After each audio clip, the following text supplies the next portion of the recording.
Okay, so 11th class. In the last class, we were discussing about the cardiac cycle, in which we discussed about the nodal musculature, right? We discussed that there are certain nodal fibers present. There is a typical nodal tissue that is responsible for generating action potentials, right?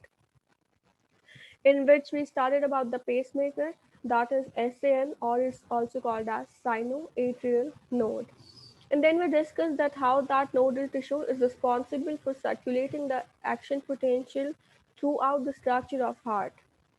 Then we shifted towards the cardiac cycle, in which we discussed कि एक cardiac cycle में कौन कौन से steps होते हैं, right?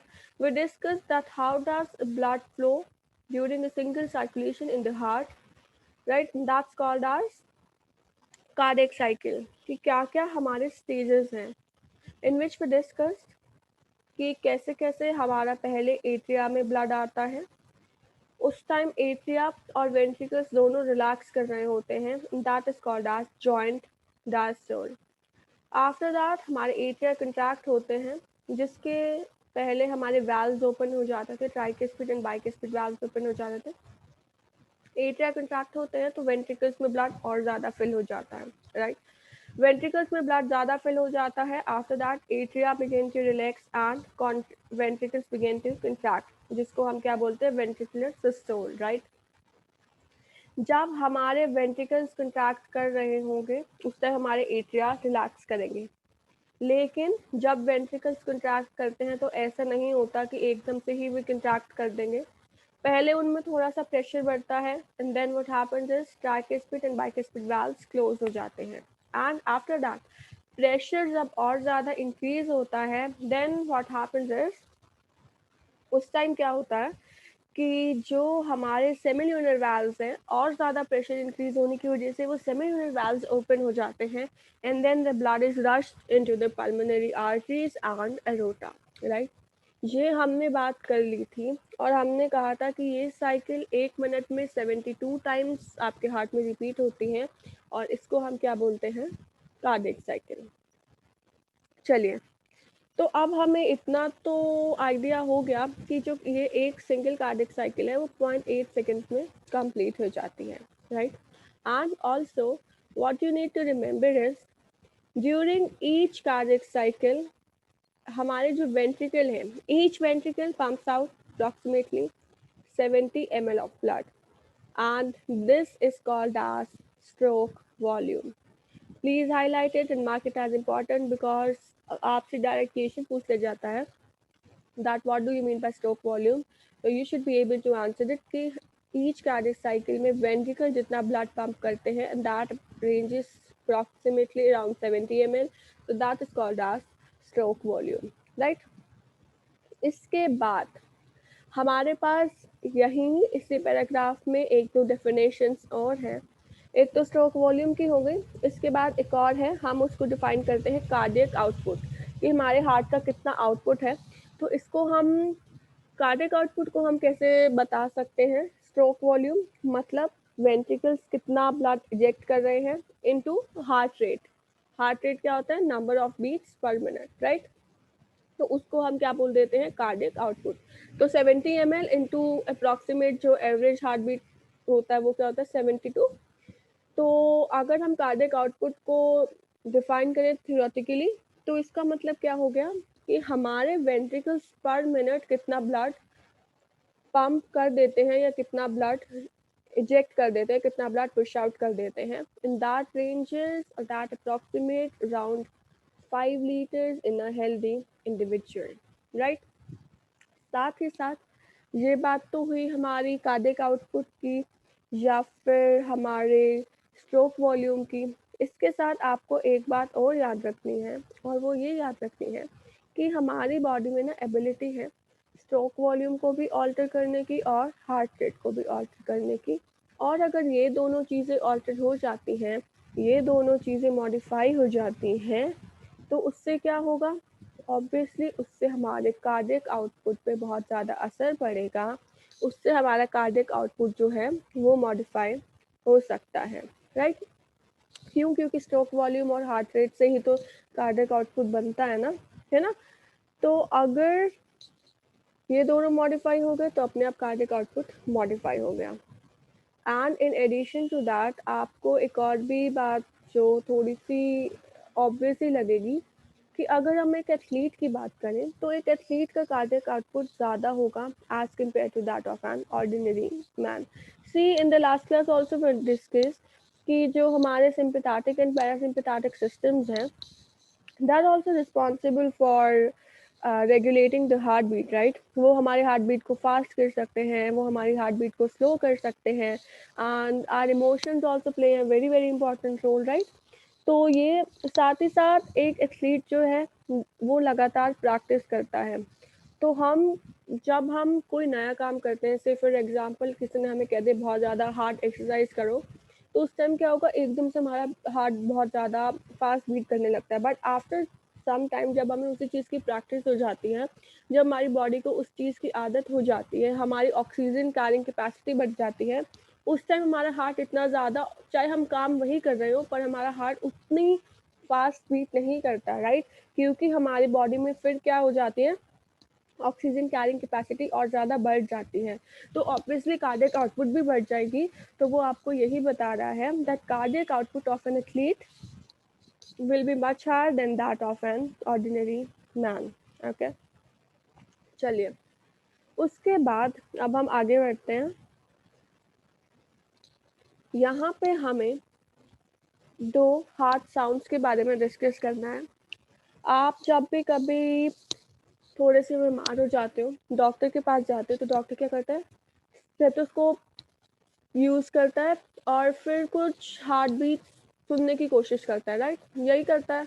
अभी तक अगर हम लेमैन लैंग्वेज की बात करें तो वो यही करता है कि स्टेथोस्कोप यूज़ करता है और फिर पता नहीं, हमें नहीं पता कि क्या चेक कर रहा होता है, राइट। या फिर चलो उसको भी छोड़ो, वो बाद में डिस्कस करेंगे कि क्या होता है और क्या नहीं होता। बट कभी अगर कहीं से बहुत ज़ोर ज़ोर से भाग के आए या बहुत कोई हार्ड वर्क कर लिया है, तो ऐसे लगता है खुद की ही हार्ट बीट सुनाई दे रही है। या फिर हमें खुद भी अगर कभी ऐसे चेस्ट पर हाथ रखे तो हमें दो बीट्स फील होती है, राइट, जिसको हम कहते हैं कि भाई मुझे तो अपनी हार्ट बीट सुनाई दे रही है, या फिर we usually say I can feel my heart beat, right. तो वो क्या होता है, एक्चुअली टू प्रोमिनेंट साउंड्स हैं जो डॉक्टर स्टेथोस्कोप से सुनने की कोशिश करता है। उनको हम बोलते हैं हार्ट साउंड्स, राइट। एंड दो sounds are named as lub and dub, LUB, lub sound, and the second heart sound is called as dub sound. तो वो जो आपको, वो जो बॉलीवुड मूवीज में बोलते हैं ना, धक धक जो दिल की सुनने को कहते हैं doctor, so that is actually lub and dub. First heart sound is lub and the second heart sound is dub, right. Now what you need to understand is ये साउंड प्रोड्यूस की होती हैं और कब कब प्रोड्यूस होती हैं, because this is a very very important question related to the MCQs। सीधा सीधा MCQ में पूछ लिया जाता है, नीट में भी पूछ लेंगे और आपसे थ्योरी में भी पूछा जा सकता है। So you need to remember कि फर्स्ट हार्ट साउंड का नाम क्या है, सेकंड का नाम क्या है, एंड देन ये किससे एसोसिएटेड है। See the first heart sound is लब and it is associated with closure of tricuspid and bicuspid valves. Remember, जब हमारा वेंट्रिकल कंट्रैक्शन शुरू होता है उस टाइम हमारे वेंट्रिकल्स में प्रेशर बढ़ता है, राइट। जब वेंट्रिकल्स में प्रेशर बढ़ता है तो ब्लड पे प्रेशर लगेगा। ब्लड पे प्रेशर लगेगा तो क्या चांसेस है, blood can flow from ventricles to atria, right. Blood atria में जा सकता है। तो उस टाइम हमारे लिए क्या ऑप्शन है, हमारे लिए सबसे पहले जो हमें काम करना है कि हमें ब्लड को बैक फ्लो होने नहीं देना। अगर ब्लड को बैक फ्लो होने नहीं देना तो हमें क्या करना पड़ेगा, हमें वैल्व्स को बंद करना पड़ेगा, राइट। वैल्व्स बंद होंगे, कौन से वैल्व्स हैं, ट्राइकस्पिड एंड बाइकस्पिड वैल्व्स हैं। तो उस जब वो बंद होते हैं तो उनके क्लोजर से एक साउंड प्रोड्यूस होती है that is called as lub. Okay, after that the second heart sound that is called as dub. ये this is associated with the closure of semilunar valves.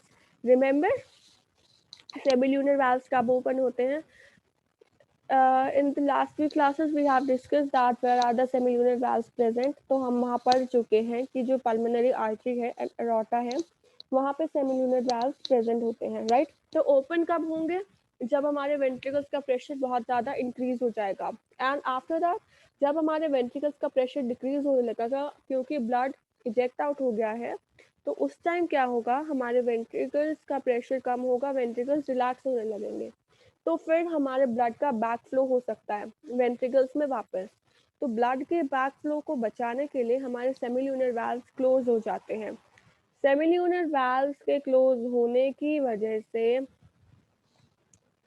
एक और साउंड प्रोड्यूस होती है and that is called as dup. Okay, so this is very very important and kindly mark this as important and remember these also। ये बहुत ज़रूरी है क्योंकि यहाँ से डायरेक्ट क्वेश्चन आ जाते हैं। साथ ही साथ these sounds are also of clinical significance। आपको ये पता ही है कि जब डॉक्टर्स हैं, अभी हम इसके बाद ईसीजी की भी बात करेंगे कि आप सब लोगों ने सुना होगा इलेक्ट्रोकार्डियोग्राफ का कि किसी को हार्ट डिसीज की कोई कॉम्प्लिकेशन होती है या फिर अगर डाउट है कि किसी को हार्ट डिसीज है तो उसे कहते हैं कि आप ईसीजी करवा कर आओ, राइट। एंड देन वो एक डॉक्टर कुछ ऐसे लाइन से होते हैं, डॉक्टर्स उनको रीड करते हैं और फिर समझने की कोशिश करते हैं कि हार्ट से क्या रिलेटेड क्या प्रॉब्लम है, राइट। ओके, सो ये तो बात हुई थी हमारी कार्डियक साइकिल की, बट इसके साथ साथ आपको थोड़ा सा और याद रखने की ज़रूरत है। वो ये याद रखने की ज़रूरत है कि आपने ये तो समझ लिया कि each cardiac cycle is completed in 0.8 second, right, और अप्रॉक्सीमेट 72 के आसपास हमारी पर मिनट कार्डियक साइकिल कंप्लीट हो जाती है। बट रिमेंबर, हमने जो अलग अलग फेजेस स्टडी किए हैं ना, वो एक बार आप थोड़ा सा उसका याद रख लेना। Let's start with the atrial systole. Atrial systole का मतलब क्या है, जब हमारे एट्रिया कंट्रैक्ट करेंगे, right. When our atria will contract, what will happen, the blood will be ejected into the ventricles and this lasts for about 0.1 seconds, right? So kindly note it down somewhere that atrial systole lasts for about 0.1 seconds, okay? After that, इसके बाद क्या होगा, ventricles में blood आ गया तो ventricles also need to contract, that is called as ventricular systole. Ventricular systole में क्या होगा, ventricles will contract and it will eject the blood into arteries, right? And it lasts for about 0.3 seconds. Done। तो अभी 0.4 का तो हमारा हिसाब हो गया, रह कितने गए, 0.4 रह गए, okay. After that the next phase is atrial and ventricular diastole, मतलब जॉइंट डायस्टोल। इसमें क्या होता है, blood from large veins flows into the atria and ventricles and it lasts for about 0.4 seconds, right? Joint diastole में रहते हैं 0.4 seconds के लिए। उसके बाद मतलब ब्लड एट्रिया में आ रहा है और पैसिवली वेंट्रिकल्स में भी जा रहा है। एट्रिया कंट्रैक्ट करेगा 0.1 के लिए और बाकी 0.3 के लिए कौन कंट्रैक्ट करेंगे, वेंट्रिकल्स। तो ये हमारा क्या हो गया, 0.8 सेकेंड्स की पूरी कार्डिक साइकिल हो गई। लेकिन ये बात तो हो गई अब क्लियर, राइट। आपने ये टाइमिंग भी लर्न कर ली और इजी भी है ऐसा, जिसमें कोई डिफिकल्टी भी नहीं है। लेकिन जब आपसे क्वेश्चन पूछा जाता है ना, जब आपको कंफ्यूज करना होता है, तो वहाँ पे आपको ये कंफ्यूज किया जाएगा। देखो, आपने एट्रियल सिस्टोल पढ़ा है कि वो 0.1 सेकेंड्स के लिए, राइट। वो अब आपसे ये पूछेगा कि पूरी की पूरी कार्डियक साइकिल में आप हमें ये बताओ, आउट ऑफ 0.8 सेकेंड्स वेंट्रिकल्स कितने टाइम तक रिलैक्स करते हैं, बता सकते हो कितने टाइम तक रिलैक्स करते हैं, जस्ट थिंक अबाउट इट। 0.4 तो उनका जॉइंट डायस्टोल ही है, राइट, मतलब एट्रिया के साथ ही रिलैक्स कर रहे हैं। उसके बाद जब हमारा एट्रिया कंट्रैक्ट कर रहा है तब भी तो हमारे वेंट्रिकल्स रिलैक्स कर रहे हैं, है ना। तो जॉइंट 0.4 हो गया। लेकिन जब हमारा एट्रिया कंट्रैक्ट कर रहा है 0.1 के लिए, तो उस टाइम हमारे वेंट्रिकल्स थोड़ी कंट्रैक्ट कर रहे हैं, उस टाइम हमारे वेंट्रिकल्स रिलैक्स से कर रहे हैं। तो 0.4 प्लस 0.1 कितना हो गया, 0.5। तो मतलब 0.5 के लिए वो टोटल रिलैक्स कर रहे हैं, कंट्रैक्ट कितना कर रहे हैं, 0.3। तो 5 प्लस 3 कितना हो गया, 8, राइट। तो इस तरीके से थोड़ा सा आपको सोचना पड़ेगा कि क्वेश्चन क्या है, क्वेश्चन को ध्यान से पढ़ना कि पूछा क्या गया है क्वेश्चन में, क्योंकि कभी के बाद ऐसा हो जाता है कि क्वेश्चन को घुमा कर देते हैं, राइट। हो सकता है आपसे सिर्फ और सिर्फ वेंट्रिकुलर सिस्टोल पूछा जाए या फिर टोटल कार्डियक साइकिल में पूछा जाए। तो you need to remember it, ध्यान रखना कि आपसे पूछा क्या जा रहा है, राइट। चलिए, after that let's move towards the next topic, that is electrocardiograph. तो इलेक्ट्रोकार्डियोग्राफ को समझने के लिए आपकी एनसीईआरटी में दिया है कि you are very familiar with जो हॉस्पिटल में हमें टेलीविज़न में दिखाया जाता है कि एक पेशेंट को एक मॉनिटरिंग मशीन से हुकअप कर रखा है, टाई कर रखा है, और फिर वो मशीन पे कुछ लाइन से चल रही है, राइट। वो लाइन कभी ऊपर जाती है, कभी पैरेलल चलती है, फिर कभी ऊपर जाती है, राइट। ये बहुत सारे सीन्स हम लोगों ने अपनी thanks to the Indian cinema and thanks to the Indian television वो बहुत सारे सीन्स हम लोगों ने देखे हुए हैं। And sometimes what happens is कि वो जो पर्सन की डेथ हो जाती है, अगर उन्हें वो दिखाना है that the person is dead, so what happens is कि वो लाइन फ्लैट हो जाती है, राइट। एंड देन वो हमें दिखाया जाता है that the person is dead. And when that person is alive, जब वो पर्सन अलाइव होता है, सो व्हेन जब भी वो कोई हॉस्पिटल का सीन आता है, so there is electric sound, like उसमें से वो बीप बीप की साउंड आ रही होती है। एंड देन उसके बाद एट द एंड जब वो पर्सन की डेथ दिखानी है, लाइन फ्लैट हो जाएगी और वो जो साउंड होगी वो लगातार चलती रहेगी, राइट। कॉन्टिन्यूस साउंड चलती रहेगी। तो ये जो मशीन होती है, ये जो हम लोगों ने हमेशा से देखी है, that is also called as electrocardiograph, okay. ECG कहते हैं। और ईसीजी का काम क्या होता है, that is used to obtain an electrocardiogram, ठीक है। इलेक्ट्रोकार्डियोग्राफ से जो हमें मिलता है उसको हम क्या बोलते हैं, इलेक्ट्रोकार्डियोग्राम।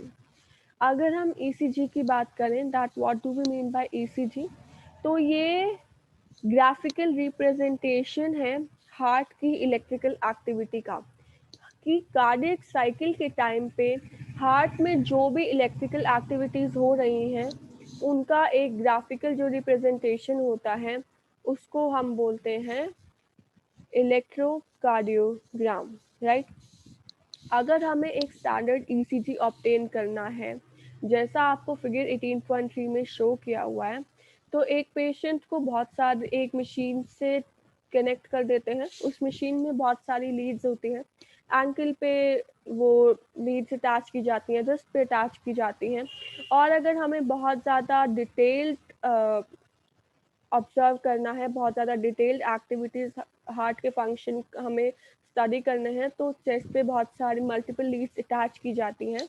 आफ्टर दैट उसके बाद स्टैंडर्ड ईसीजी ऑब्टेन किया जाता है। अगर हम स्टैंडर्ड ईसीजी की बात करें, तो एक स्टैंडर्ड ईसीजी के बाद जब हम उसको ऑब्जर्व करते हैं तो उसमें कुछ पीक्स ऑब्टेन होती हैं, उसमें कुछ पीक्स ऑब्जर्व होती हैं, जैसा आप फिगर 18.3 में देख सकते हो, राइट।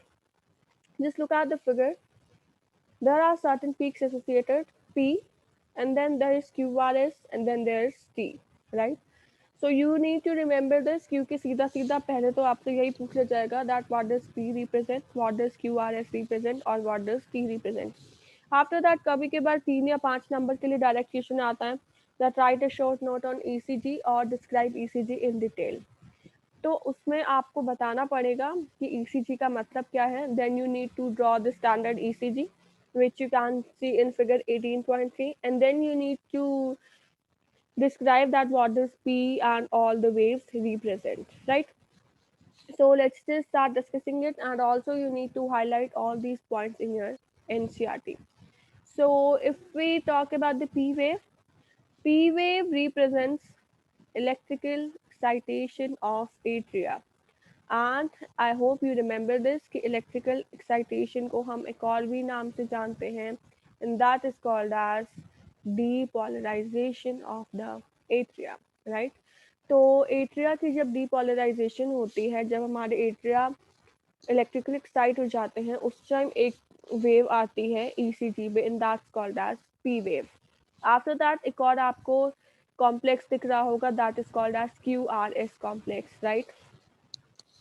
QRX कॉम्प्लेक्स क्या रिप्रेजेंट करता है, it represents the depolarization of ventricles, मतलब जब हमारे वेंट्रिकल्स कंट्रैक्ट होना शुरू करेंगे, राइट, मतलब उनमें पूरा का पूरा जो डीपोलराइजेशन है वो शुरू हो जाएगी। डीपोलराइजेशन का मतलब क्या था, आई होप यू रिमेंबर दैट जब हमने न्यूरॉन वाला चैप्टर स्टडी किया था, जब हमने एक्शन पोटेंशियल की जनरेशन की बात कही तो हम कहते थे डीपोलराइज हो जाती है मेम्ब्रेन, राइट। तो यहाँ पे क्या होगा, एक्शन पोटेंशियल पूरा का पूरा स्प्रेड हो जाएगा और वेंट्रिकुलर कंट्रैक्शन शुरू होगी। ओके, तो क्यू के बाद हमारी जो वेंट्रिकुलर कंट्रैक्शन है वो शुरू होती है, and this marks the beginning of systole. Okay, कि हमारा जो वेंट्रिकुलर सिस्टोल है वो शुरू हो गया है। And after that another wave is present, or another, you can say, एक और मार्केशन प्रेजेंट होती है, and that's called as T wave, right. T wave क्या करता है, टी वेव रिप्रेजेंट करता है that the ventricles return of the ventricles from excited to normal state। okay, चलिए, तो ये तो बात हो गई हमारी P Q R S and T complexes की, and you need to remember all this is very very important from CBSE point of view और इवन फ्रॉम एमसीक्यूज। एंड इसके बाद एक और बात आप याद रखना, क्योंकि क्यू आर एस कॉम्प्लेक्स जो है वो हमारे वेंट्रिकुलर सिस्टोल को रिप्रेजेंट कर रहा है, और जितनी बार वेंट्रिकुलर सिस्टोल होगा उतनी बार ही हमारी हार्ट बीट होगी, जितनी बार वेंट्रिकल्स कंट्रैक्ट करेंगे, राइट, उतनी बार ही हमारी बॉडी में ब्लड पुश होगा, राइट। तो क्या होता है, by counting the number of QRS complexes one can determine the heart beat rate of an individual, right. चलिए, and in addition to that एक और बात कि ये जो वेव्स है ना ये बहुत स्पेसिफिक होती हैं, क्योंकि हमारे हार्ट की इलेक्ट्रिकल एक्टिविटी को रिप्रेजेंट करती हैं। So when ever a person is suffering from A heart disease, या कोई भी बहुत ज़्यादा बड़ी कॉम्प्लिकेशन से सफ़र कर रहा है that is related to the heart, तो ये जो स्टैंडर्ड ईसीजी है ये इस तरीके से ऑब्टेन नहीं होता। There is great clinical significance of the ECG. जब मेडिसिन को डिटेल में स्टडी करते हैं फिर वहाँ पढ़ाया जाता है कि अगर पी जो वेव है वो छोटा है, या फिर अगर वो उतना हाइट का नहीं आया, या फिर ज़्यादा इलोंगेटेड है या ज़्यादा कॉन्स्ट्रिक्टेड है, उसका क्या क्लिनिकल सिग्निफिकेंस है। अगर टी वेव नहीं आ रही उसका क्या क्लिनिकल सिग्निफिकेंस है। क्यू आर एस अगर प्लेटो शेप का हो रहा है तो क्या सिग्निफिकेंस है, राइट। तो इसका अलग अलग सिग्निफिकेंस स्टडी करवाया जाता है, but not at the level of school, it's about the level of higher classes. Okay, so that's about ECG. After that we are left with another topic that is called as double circulation. So this topic is not new to you, हमेशा से पढ़ते आए हो, 10th class से study करते आए हो, that because the blood is pump 2 times from the heart, that's why it's called as double circulation, right. तो हमें पता है कि ब्लड के फ्लो के लिए पूरा का पूरा एक फिक्स्ड रूट है, ब्लड वेसल्स के थ्रू हमारे पास आर्टरीज है, हमारे पास वेन्स है। Here you need to remember the 3 layers that are found in artery and veins, and that is important. Usually ये मिस हो जाता है, तो कभी के बाद एमसीक्यू में सीधा यही क्वेश्चन पूछ लिया जाता है, that what is the name given to the middle layer of blood vessels or to the outer layer of blood vessels, right? So kindly remember it. Inner lining है, we are clear about it कि squamous endothelium है, that we have studied in chapter 7 as well कि endothelium ही present होता है, वो squamous tissue का part है, right। inner lining है, so that's called as tunica intima। intima आई से याद कर लेना, in अंदर, ठीक है। इन क्या होता है, अंदर, और इंटरनल, तो अंदर वाली लेयर का क्या नाम है, ट्यूनिका इंटिमा। मिड ट्यूनिका तीनों में ही आएगा जो कॉमन वर्ड होगा। आफ्टर दैट मिडिल लेयर है स्मूथ मसल्स की, इलास्टिक फाइबर्स की, that's called as tunica media. Middle से मीडिया याद कर लेना। एंड जो एक्सटर्नल लेयर है that is fibrous connective tissue की है, और इसका क्या नाम है, एक्सटर्ना, ट्यूनिका एक्सटर्ना। एक्सटर्नल से एक्सटर्ना याद कर लेना, राइट। चलिए, उसके बाद एक यहाँ पे ना एक लाइन दे दी गई है, तो हमें बहुत ही सिंपल सी लाइन लगती है, बट कभी के बाद इसको समझना थोड़ा सा ज़रूरी हो जाता है। The tunica media is comparatively thin in the veins, या फिर नॉर्मली क्वेश्चन भी आ जाता है कि जो वेन्स है ना उनकी वॉल्स कंपैरेटिवली थिन होती हैं as compare to arteries. I hope now you can just deduce the reason that why is it so. It is so क्योंकि आर्टरीज में जब ब्लड होता है तो वो बहुत ज़्यादा प्रेशर के अंडर होता है, क्योंकि वेंट्रिकल से सीधा सीधा कहाँ आया है, आर्टरीज में आया है। उस टाइम ब्लड पे बहुत ज़्यादा प्रेशर है। क्योंकि ब्लड में बहुत ज़्यादा प्रेशर है, ब्लड बहुत ज़्यादा प्रेशर के साथ मूव कर रहा है, तो कभी कभार चांसेस रहते हैं कि कहीं आर्टरीज उस प्रेशर की वजह से ही बर्स्ट ना हो जाए। तो आर्टरीज की वॉल्स थिक होना ज़रूरी है। बट जब ब्लड वेन्स में चला जाता है तो उस टाइम ब्लड का उतना ज़्यादा प्रेशर नहीं रह जाता जितना वो आर्टरीज में होता है, राइट। तो इसलिए वेन्स कंपैरेटिवली थोड़ी सी पतली होती हैं, थिन होती हैं उनकी walls as compare to the arteries, right. So after that we are left with the discussion of double circulation, which is very very easy and very very obvious. And even in this chapter we have discussed it twice or thrice, I hope, right. तो इसमें क्या होता है, अब क्या होगा, we are starting with the blood when it's pumped by right ventricle. Right ventricle में now remember कौन सा ब्लड था, डीऑक्सीजनेटेड ब्लड था। क्यों? क्योंकि राइट ऑरिकल से राइट वेंट्रिकल में राइट साइड कौन सा ब्लड होता है, डीऑक्सीजनेटेड ब्लड होता है, राइट। अब इसको डीऑक्सीजनेटेड ब्लड है तो ऑक्सीजन चाहिए। ऑक्सीजन के लिए जाना कहाँ पड़ेगा, लंग्स के पास जाना पड़ेगा। तो vessel which carries blood away from heart, artery, कहाँ ले जा रही है, लंग्स के पास, that was called as pulmonary artery. Pulmonary artery क्या करेगी, लंग्स के पास ले जाएगी। लंग्स क्या करेंगे, ऑक्सीजन दे देंगे। ऑक्सीजन तो मिल गई पर फिर से इतना प्रेशर तो नहीं है कि पूरी की पूरी बॉडी के पास पहुंचा जा सके। तो फिर क्या चाहिए, वापस से प्रेशर चाहिए। प्रेशर चाहिए तो प्रेशर के लिए आना कहाँ पड़ेगा, हार्ट के पास आना पड़ेगा। तो फिर वापस से लेफ्ट एट्रियम में आते हैं और लेफ्ट एट्रियम से कहाँ जाते हैं, लेफ्ट वेंट्रिकल में। लेफ्ट वेंट्रिकल क्या करेगा, ब्लड को एरोटा में पुश कर देगा और एरोटा से पूरी की पूरी बॉडी में पहुंच जाएगा, राइट। तो आपको यहाँ पे सारा का सारा वही मैकेनिज्म एक्सप्लेन किया हुआ है, that deoxygenated blood pumped into pulmonary artery, pass on to lungs, और जहाँ से ऑक्सीजनेटेड ब्लड आ जाएगा पल्मोनरी वेन्स लेकर आ जाएंगी और कहाँ लेकर आएंगी, लेफ्ट एट्रियम में। तो ये जो लंग्स वाला पार्ट है ना, इसको हम क्या बोलते हैं, पल्मोनरी सर्कुलेशन। मतलब जहाँ पे पल्मोनरी आर्टरी और पल्मोनरी वेन्स का काम है कि पल्मोनरी आर्टरी लंग्स के पास लेकर जा रही है और पल्मोनरी वेन्स क्या है, लंग से ब्लड को लेकर आ रही है। सो इस सर्कुलेशन को हम क्या बोलते हैं, पल्मोनरी सर्कुलेशन, ओके। एरोटा में जो ब्लड आया वो फिर कैरी आउट हो जाएगा आर्टरीज के थ्रू, आर्टीरियोज, मतलब वो आगे और फर्दर डिवाइड हो जाएंगी एंड देन कैपिलरीज में डिवाइड हो जाएंगी। फिर उसके बाद कैपिलरीज ब्लड हमारे टिश्यूज में एंटर करेंगी, राइट। फिर वहाँ से वेन्यूल्स और वेन्स निकलेंगी एंड देन वो सारे के सारे टुगेदर ज्वाइन करके क्या बना लेंगी, वेना कावा। वेना कावा सबसे बड़ी वेसल है जो डीऑक्सीजनेटेड ब्लड को कैरी करती है and then it will be emptied into right atrium. तो ये जो बॉडी के पास सर्कुलेशन है ना, जितनी की जितनी बॉडी में सर्कुलेशन हो रही है, इसको हम बोलते हैं सिस्टेमिक सर्कुलेशन। और ऊपर जो लंग्स के पास सर्कुलेशन थी उसको हम क्या बोल रहे थे, पुल्मोनरी सर्कुलेशन। तो सिस्टेमिक सर्कुलेशन का काम क्या है, न्यूट्रिएंट्स प्रोवाइड करना, ऑक्सीजन प्रोवाइड करना, अदर एसेंशियल सब्सटेंसेस प्रोवाइड करना, and removal of harmful substances and carbon dioxide. Okay, so that's all about the double circulation. We are left with a portal system that is called as hepatic portal system, right, that we will discuss in the next class, and regulation of cardiac activity and disorders of circulatory system, right. So that we will discuss in the next class. Now let's just focus on the diagram, that is figure 18.4. ध्यान से देखो, इस figure में right atrium और right ventricle जो purple colour थोड़ा सा depict किया हुआ है, that is actually representing deoxygenated blood, क्योंकि कंपैरेटिवली ऑक्सीजन कम है, एंड द पिंकिश और red colour is representing oxygenated blood, right. Body part से शुरू करते हैं। बॉडी पार्ट्स के पास ऑक्सीजन आई थी ब्लड के थ्रू, ऑक्सीजन यूज कर ली तो ऑक्सीजन की कमी हो गई, that's why it's called as deoxygenated blood. इसको क्या चाहिए, ऑक्सीजन चाहिए।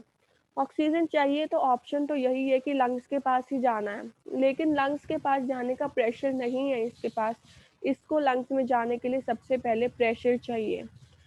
प्रेशर कहाँ से मिलेगा, हार्ट से ही मिलेगा, इसलिए राइट साइड ब्लड आ जाता है, राइट एट्रियम में ब्लड आ जाता है, दैट इज डीऑक्सीजनेटेड।